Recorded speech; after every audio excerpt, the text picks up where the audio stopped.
Hey, welcome back to Shane's Main Shop. I know I haven't done a video in a while, and the reason for that, if you've watched my other videos, is because I am doing a bus build, and we're actually on the bus right now. If you're interested in that, swing over to my other YouTube channel, Life the Wild Ride. I'll put a link in the description.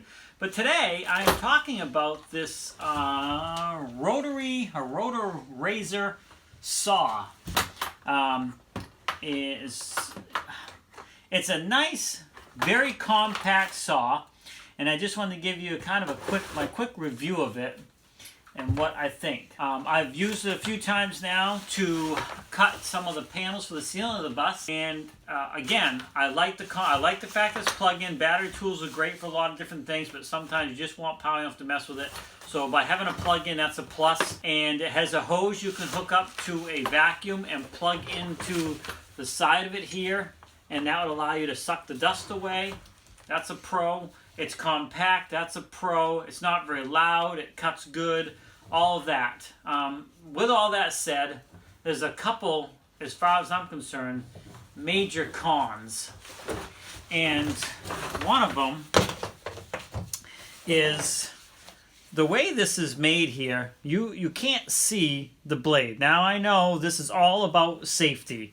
It gives you a notch here and a little point here for your line. So when you draw the line, you have to draw it much further than where you need to be so you can see it way beyond the blade, because you just can't see. There's all kinds of safety plates here and everything, and you can see it plunges, a safety for this, and we'll talk about that in a minute.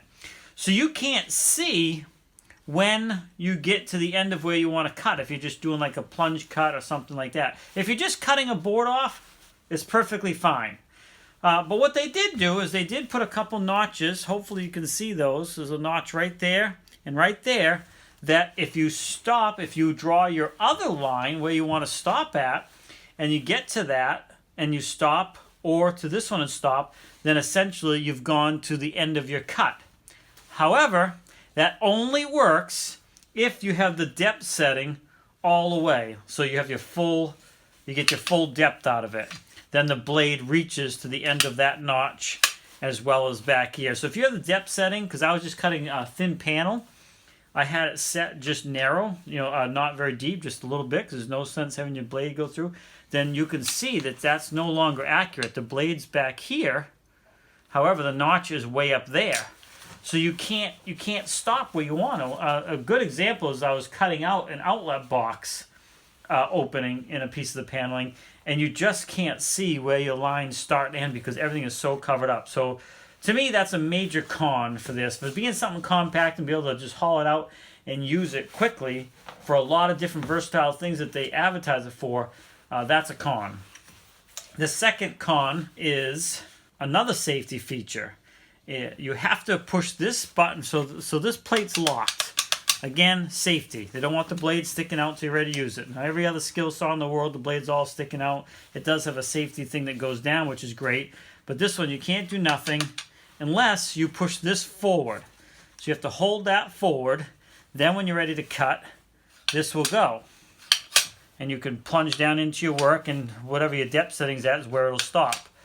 So that's fine. But while you're holding that, because it's spring-loaded, in order to run the saw, you have to pull back on this one. It's not a trigger. You have to pull back on it. And so it's very awkward. This whole thing is very awkward. This is really big. I don't have big hands. And so it's a two-hand operation. So you have to clamp your work down. I know some are going to say, well, you should do that anyways. But let's face it, anybody that does a lot of handyman stuff or working on your house or other people's stuff, doing that type of thing, this has, to me, some major flaws, and those two are the biggest.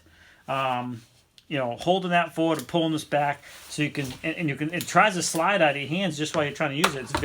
It's very awkward trying to do it like this, the handle and all that. With that said, it's nice and compact. So this is something that potentially would actually ride on the bus with us for future repairs or handyman work or stuff like that. So it does have its pros as well. So I don't want to bash it too much. But this is a platinum. I don't know if it's like kind of a no-name brand or what. But it's the RZ200 rotorazor saw. And it's got a carbide bit on it right now.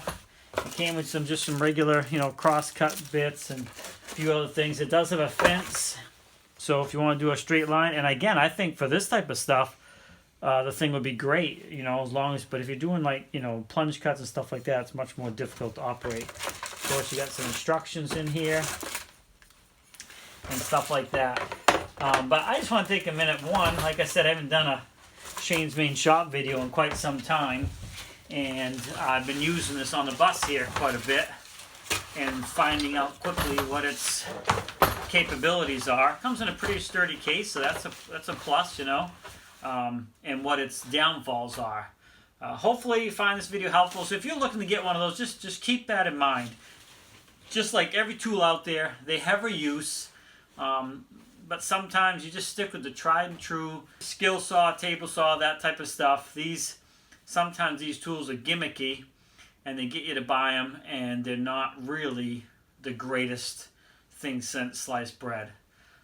With that said, hopefully you like this video, and if you're considering getting one, just know what you're getting when you get it. Maybe check out some reviews on it here and there. I didn't purchase this tool. My dad did, so I will try to find a link for it. And if I find it, I'll put it in the description. So if you want to check it out, but go out there and take a look and see what the reviews are on it, what other people are saying as well. Anyway, thanks for swinging by Shane's Main Shop. Please like, subscribe, comment, come back often for more videos. And again, if you're interested in the bus build videos, swing over to Life the Wild Ride. And also there's a website too, lifethewildride.com. You can get all the feeds about us building this bus and what we're doing with this too. Have a great day. Thanks for stopping by. You want me to start it now? Yeah. Welcome back to Shane's Main Shop. I have not done a video. I'm cut off. Yeah, I can see your nose. There you go. Now I can see it. Pretty clear too? You can see me all right? Oh, yeah.